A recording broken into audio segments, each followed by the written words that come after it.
प्रयागराज में पहली बार एलजीबीटीक्यू समुदाय के हक और समानता की आवाज बुलंद करने के लिए ब्राइड परेड का आयोजन किया जा रहा है। इस ऐतिहासिक पहल की अगुवाई महामंडेश्वर कौशल्या नंदगिरी कर रही हैं, जो ट्रांसजेंडर फेयरवेल की सदस्य भी हैं। इस परेड का मकसद समाज में एलजीबीटीक्यू समुदाय को बराबरी का दर्जा दिलाना और उनके अधिकारों को सुनिश्चित करना है। इस आयोजन से पहले 23 मार्च को एक महत्वपूर्ण चर्चा आयोजित की गई, जिसमें समुदाय के सदस्यों ने अपनी समस्याओं को साझा किया और बताया कि कानून होने के बावजूद उनकी शिकायतें दर्ज नहीं की जाती, जिससे उन्हें न्याय मिलने में कठिनाइयों का सामना करना पड़ता है। महामंडेश्वर कौशल्या नंदगिरी और अन्य आयोजकों ने समाज और विभिन्न संस्थाओं से इस पहल में सहयोग देने की अपील की है। प्रयागराज में पहली बार ब्राइड परेड आयोजित करने का क्या मकसद है? इस शहर में इसे आयोजित करने में किस तरह की चुनौतियां? और इसमें सबसे बड़ा समस्या तो समाज के लोग अभी भी एलजीबीटीक्यूआई समुदाय को लोग को समझते नहीं हैं, जानते नहीं हैं, तो उनको समझाना बहुत मुश्किल हो रही है। तो इसका मेन उद्देश्य भी यही है कि हम लोग जो भी हम लोग का समस्या है, जो हम लोग का उद्देश्य है, वो समाज के जन जन तक पहुंचाने के उद्देश्य के साथ हम लोग इस प्राइड का आयोजन किया है।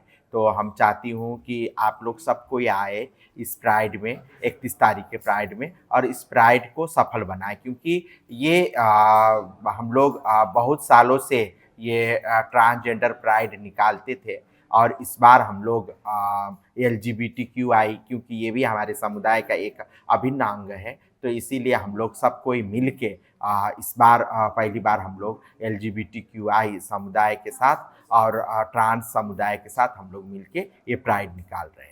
तो इलाहाबाद में एलजीबीटी को और प्राइड करने का क्या मतलब है, क्या संदेश देंगे आप उससे? जैसे कि हम लोग देख रहे थे कि बहुत सारे शहरों में प्राइड परेड हो रहा है और उससे इम्पैक्ट भी पड़ रहा है। आज प्राइड परेड के माध्यम से ही जो एक्टिविज्म हुआ है उसके माध्यम से ही आज जो भी थोड़ा बहुत ट्रांसजेंडर समुदाय को अधिकार कागज़ में ही से मिल रहा है, या एटलीस्ट उसकी जो बात शुरू हुई हैं, जो चर्चाएं ही शुरू हो रही हैं। पहले तो होता है चर्चा, conversation is the most important.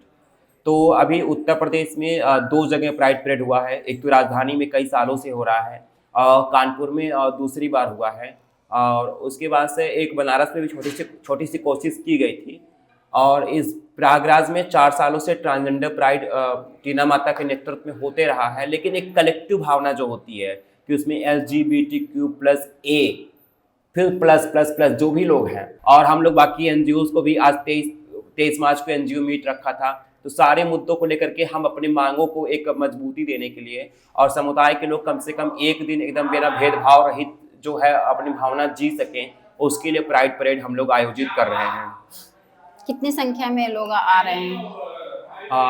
संख्या तो ऐसे ओपन इनविटेशन होता है, तो एक हम एग्जैक्ट संख्या तो अभी नहीं बता सकते हैं, लेकिन एक अनुमान के मुताबिक टोटल मिला करके 200-250 लोगों की उपस्थिति होने की अनुमान है। कानूनी प्रतिक्रिया क्या है अभी?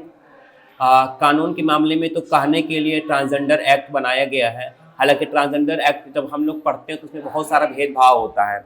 एक तरफ से आप ट्रांसजेंडर महिलाओं को महिला मान रहे हैं, दूसरा महिलाओं के साथ रेप होने पर स्ट्रॉन्ग है जो उसमें भी हम लोग को कमी लगती है कि भी बहुत कुछ करना बाकी है, और ट्रांसजेंडर महिलाओं को आप उसके बराबर भी नहीं रख रहे हैं, नाम मात्र का सजा दे रहे हैं। किन्नरों को एक धारा ही लागू कर दिया, 377 अपराध की श्रेणी में डाल दिया गया। तो इससे हमारा बहुत इतिहास में बहुत बड़ा क्षति पहुंचा, और देश स्वतंत्र होने का 70 साल बाद हम लोग को एक पहचान मिलने में, एक ट्रांसजेंडर, एक LGBTQI, ये पहचान मिलने में 70 साल लगा। इतना हम लोग का संघर्ष रहा, हम लोग का जीवन इतना संघर्ष भरा हुआ है। आज समाज पूछता है कि किन्नर क्यों ऐसे करते हैं, ट्रांसजेंडर क्यों ऐसे हैं, अभी भी एक्सेप्टेंस नहीं है।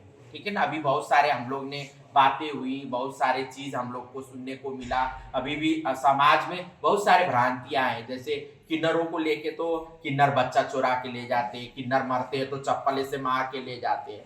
ये गलत बात है, ऐसा कुछ भी नहीं है। हम लोग का जो काम है वो सिर्फ LGBTQ या फिर ट्रांस तक ही सीमित नहीं है। मोटो तो है हमारा, जो LGBTQ है और ट्रांस है वो तो हमारा उद्देश्य है। उसके साथ साथ हम पिछड़े वर्ग या फिर अन्य जो बहुत ही दबे कुचले हैं उनको भी साथ में लेकर चलने का काम करते हैं।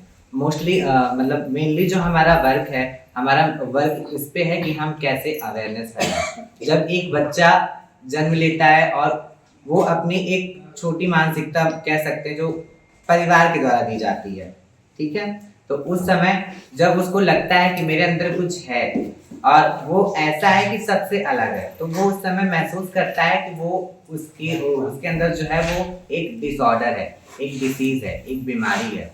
तो हम उसको उस बीमारी से या फिर उसकी सोच से बाहर लाने का भी काम करते हैं। सबसे पहले तो अवेयरनेस नहीं है, जागरूकता नहीं है यहाँ पे। जानते नहीं है, एक किन्नर समाज को जानते, उसको भी बस खाली शादी विवाह में बच्चे होने पे बधाई लेने के उस नज़रिया से देखते हैं और इसके आगे सोच नहीं है। तो ये जानकारियाँ नहीं है, अवेयरनेस नहीं है, तो ये बहुत कमज़ोर पक्ष हैं। तो हम और किन्नर समुदाय के लिए या एलजीबीटीक्यूआई समुदाय के लिए समाज में बहुत सारे भ्रांतियाँ हैं। इस भ्रांतियाँ को भी ख़त्म करना बहुत ज़रूरी है। जब तक भ्रांतियाँ ख़त्म नहीं होगी तब तक समाज के नज़रिया नहीं बदलेगा। तो हम सब कोई मिल के इस भ्रांतियाँ को ख़त्म करते हुए समाज के नज़रिया, क्योंकि हम लोग भी इसी समाज का एक अभिन्न अंग है और हम लोग समाज से अलग नहीं हैं। और समाज में जब राष्ट्र का विकास तब होती है जब समाज के हर वर्ग का विकास होती है, तभी जाके उस राष्ट्र का विकास हो पाती है। खबर लहरिया, आपकी खबर आपकी भाषा।